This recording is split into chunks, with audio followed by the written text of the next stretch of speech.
right, so here we go, guys. This is the Moebius Stasis build. Definitely one of the ones that wrecked my brain for a while. I've been having it, but I wanted to make sure I could put commentary on it to explain everything. Also, wanted to make sure I could get some good footage, but wanted to make sure we could go ahead and get stasis, and at every opportunity we could be applying stasis to enemies. So finally got a way to get that done, and I'll go ahead and show you here. This is the front part of the build. The main part is dealing with the augments. We'll get into that in a second. Here's a view at the detail stats. A lot of it's not important, but you know, I always try to get those resistances up over 50 if possible. I lucked up on this one. With that being said, let's get into the weapons. Got the Sword of Archons, not necessary, but just wanted to throw some new weapons on there. Why not? You know, I got less might than any other attribute, so went ahead and went with that one. Some good secondaries as well. Can't go wrong with the Sunflare Destiny. I know I say that a lot, but yeah, definitely Sunflare Destiny dual perks. 9 times out of 10 you're going to have at least one good primary on there. Got one of the primaries, apply stasis when you hit a weak point, of course. The other is when you perform a death blow, unleash a shockwave that deals damage, void damage. That's here and there, but you know, it works. Got the dual perk Charm, the Mithra Star. Let's see, so it applies stasis whenever you apply a banner. That's one way we apply stasis. Remember that. That's one of them. We'll get into the rest when we get into the augments, but it also blinds enemies when you use a life stone. We're going to be using life stones a lot, so that's helpful. All right, traditional, the Sunsteel Crest when it comes to the Moebius Void build. You see everyone run this.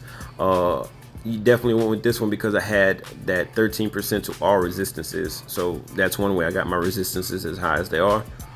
Went with the new ring, the Mark of Red Armor, the Awakened Legendary Ring.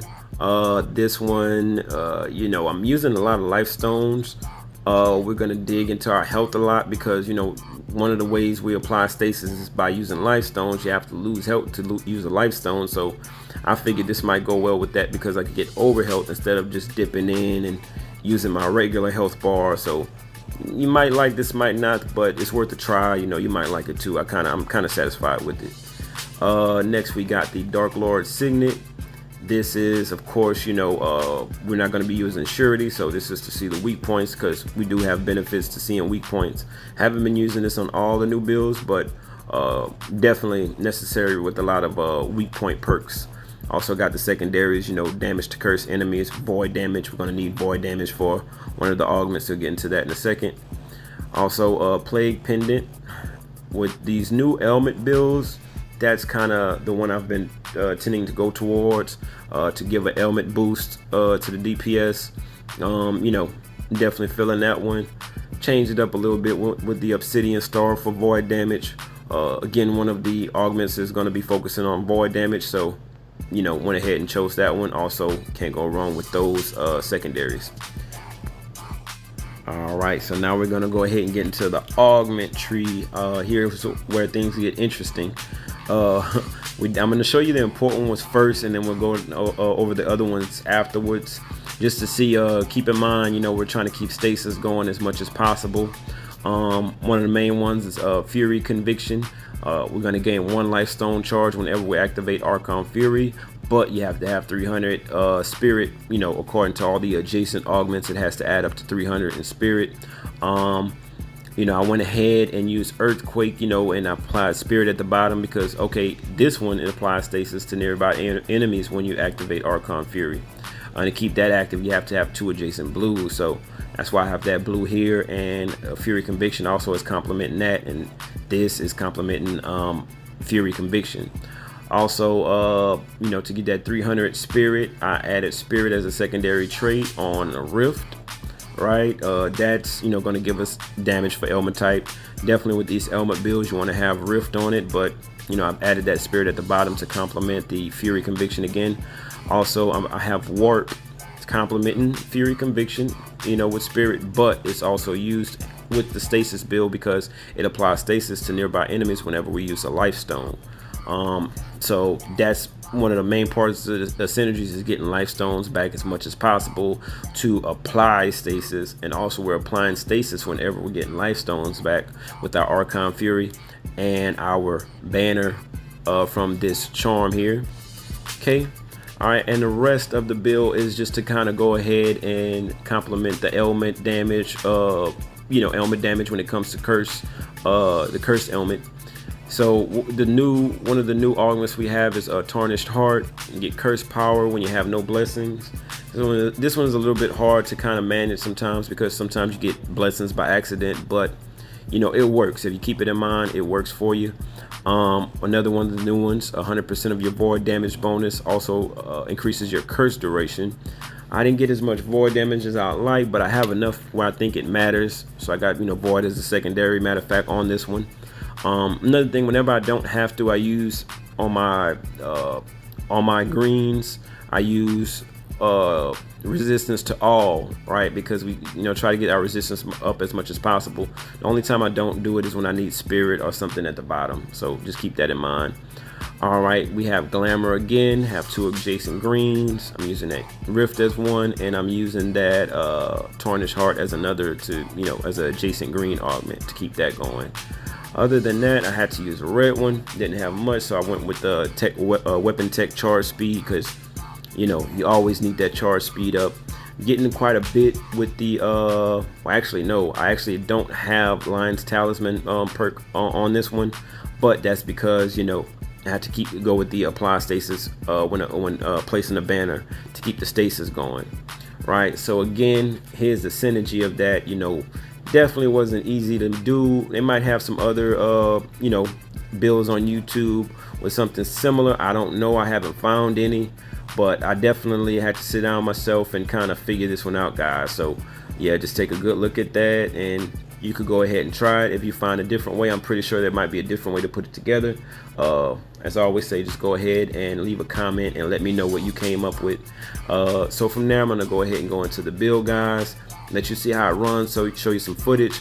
But as always, leave a comment. If you try it out, leave a comment, let me know what you think of it, let me know what you changed. Yep, and I'm always open to critiques, so just let me know, guys. Again, I want to thank you for checking out the video. Definitely check out some of my other build guides. Let me know if you like those as well. With that being said, here we go.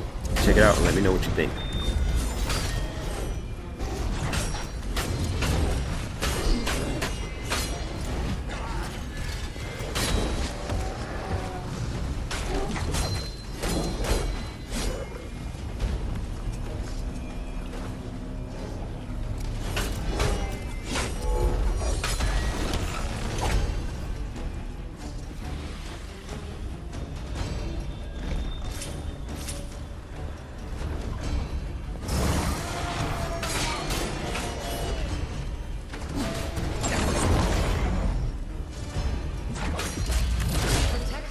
Fire.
Protects the amplifier.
They're coming.